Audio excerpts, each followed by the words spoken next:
Changuitos cilindreros, ¿qué tal? Bienvenidos a este rincón de historia profunda y figuras controvertidas donde desentrañamos los mitos que han moldeado nuestra identidad mexicana. Hoy les traigo una nota extensa sobre la verdadera historia de Malintzin, conocida como la Malinche o Doña Marina, esa mujer nahua que fue clave en la conquista de México pero ha sido juzgada por siglos como traidora o víctima. Imagínense, una joven esclavizada que pasa de ser una cautiva olvidada a la intérprete indispensable de Hernán Cortés, madre del mestizaje y símbolo de debates eternos. ¿Fue una vendida al enemigo o una superviviente astuta en un mundo brutal? Vamos a explorar su vida paso a paso, basándonos en crónicas históricas como las de Bernal Díaz del Castillo y Hernán Cortés, sin romantizar ni demonizar, porque la verdad es más compleja que las leyendas. Si han estudiado su figura en la escuela o visto representaciones en teatro, cuéntenme qué piensan en los comentarios abajo. Prepárense, porque esta es una historia de poder, traición y resiliencia que nos dice mucho sobre quiénes somos como nación.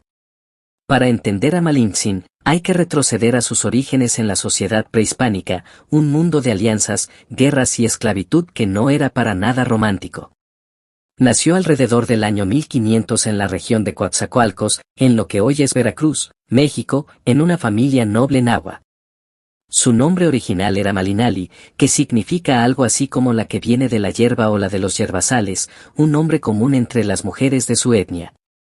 Según las crónicas, era hija de un cacique poderoso, un líder local que gobernaba un pueblo próspero. Bernal Díaz del Castillo, el soldado que acompañó a Cortés y escribió una de las fuentes más detalladas, la describe como gran cacica, destacando su linaje alto. Sin embargo, su infancia idílica se truncó temprano.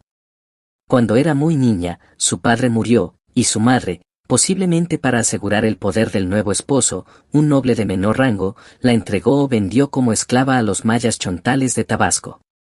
Esta práctica era común en Mesoamérica, las niñas nobles a veces eran ofrecidas en matrimonios políticos o como tributos, pero en su caso, parece haber sido un acto de supervivencia familiar. Malintzin creció en un entorno hostil, aprendiendo a hablar maya chontal y náhuatl, las lenguas que más tarde le salvarían la vida. No era una princesa de cuento, era una niña desplazada en un sistema donde las mujeres tenían roles limitados pero podían ganar influencia a través de la inteligencia y la adaptabilidad. Avancemos al año 1519, cuando la llegada de los españoles cambia todo. Hernán Cortés, el ambicioso conquistador extremeño, desembarca en las costas de México con 500 hombres, buscando oro y gloria. Después de la batalla de Centla en marzo de ese año, donde los tabasqueños son derrotados, los jefes locales, para apaciguar a los invasores, regalan a Cortés 20 mujeres jóvenes, entre ellas Malintzin, de unos 19 años. Ella llega al campamento español como una más, desnuda y marcada por la esclavitud, pero su destino se transforma rápidamente. Cortés, astuto como era, nota su potencial. Malintzin ya hablaba maya chontal, y con la ayuda de Jerónimo de Aguilar, un náufrago español que había vivido entre mayas y lo entendía, ella aprende rápidamente el castellano. En cuestión de días, se convierte en la intérprete principal del grupo. Bernal Díaz cuenta que los indígenas la llamaban Malintzin, un término de respeto que significa la de Malinali, y los españoles, al no pronunciarlo bien, la rebautizaron como Malinche. Al ser bautizada cristiana, recibe el nombre de Marina, y así nace Doña Marina, la figura que une dos mundos. Su rol en la conquista no puede subestimarse, fue mucho más que una traductora. Malintzin no solo traducía palabras, sino que interpretaba culturas enteras, aconsejando a Cortés sobre costumbres nahuas, alianzas políticas y hasta profecías. Por ejemplo, durante el encuentro con Moctezuma en Tenochtitlán, ella explica los rituales aztecas y negocia con los tlatoque locales. En la noche triste, cuando los españoles son emboscados y huyen por el lago Texcoco, Malintzin salva vidas al guiarlos y motivar a los aliados indígenas como los tlaxcaltecas, que odiaban a los mexicas y se unieron a Cortés. Su inteligencia era legendaria, advertía de traiciones, como la del cacique de Cholula, donde su intuición lleva a una masacre que debilita al imperio azteca. Además, se convierte en la amante de Cortés, una relación compleja de poder y supervivencia. De esta unión nace Martín Cortés en 1520, el primer mestizo de la conquista, un niño que simboliza el inicio de la nueva raza mexicana. Malintzin no era pasiva, las crónicas la pintan como una mujer valiente, que negocia su propia libertad y la de su pueblo. Después de la caída de Tenochtitlán en 1521, Cortés la recompensa con tierras y estatus, casándola brevemente con un hidalgo español llamado Juan Jaramillo, con quien tiene una hija, María. Pero su vida es corta, muere en 1529, posiblemente de viruela traída por los europeos o complicaciones en un parto, a los 29 años, dejando un legado de 3 hijos mestizos. Ahora, hablemos del lado controvertido, porque la verdadera historia de Malintzin no se entiende sin sus mitos y juicios posteriores.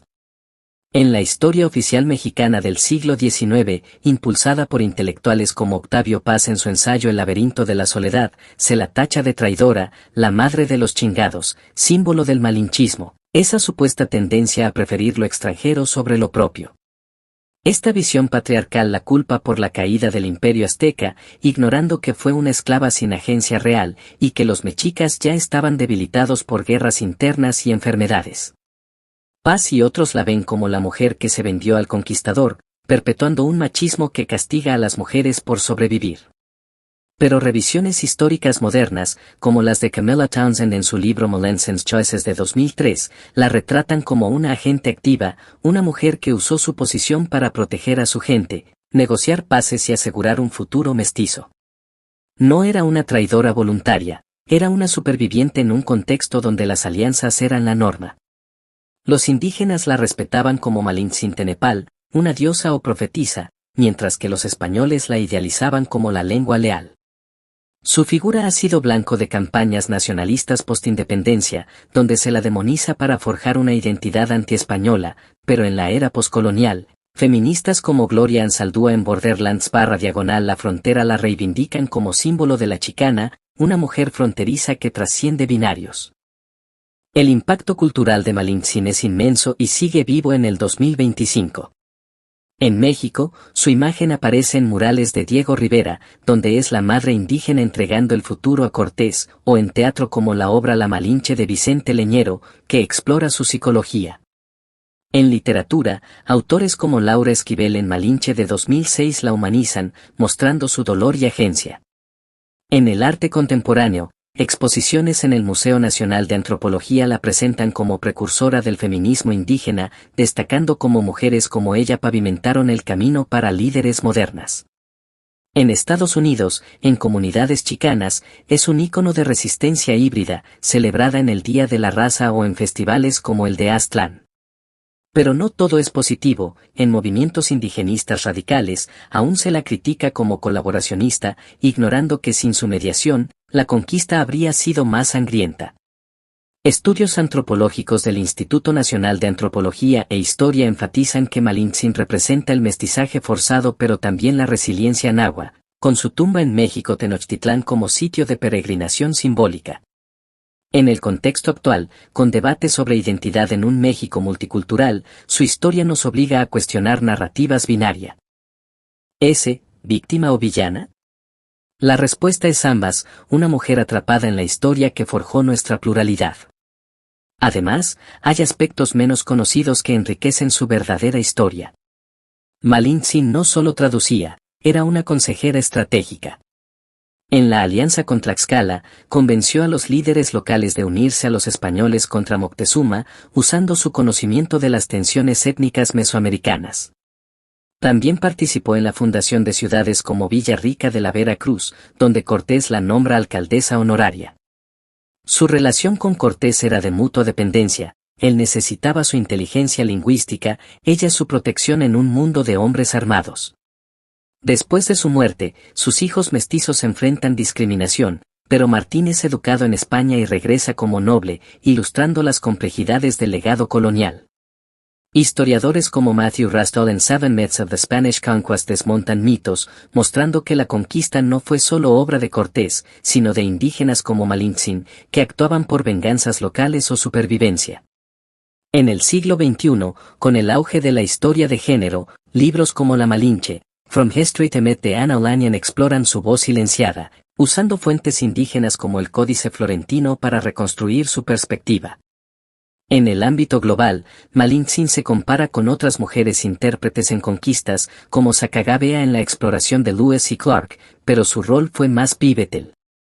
En México, el Día de la Raza, el 12 de octubre, revive debate sobre ella, con algunos pidiendo su rehabilitación como heroína nacional. En 2025, con movimientos como Almohadilla Meteor y el indigenismo renovado, su historia inspira documentales en Netflix y series en Amazon Prime que la retratan con matices, evitando el blanco y negro. Organizaciones feministas la adoptan como emblema de empoderamiento, mientras que conservadores la usan para atacar el multiculturalismo. Su tumba, aunque no confirmada, se cree en la Catedral Metropolitana, un lugar simbólico donde convergen lo indígena y lo colonial.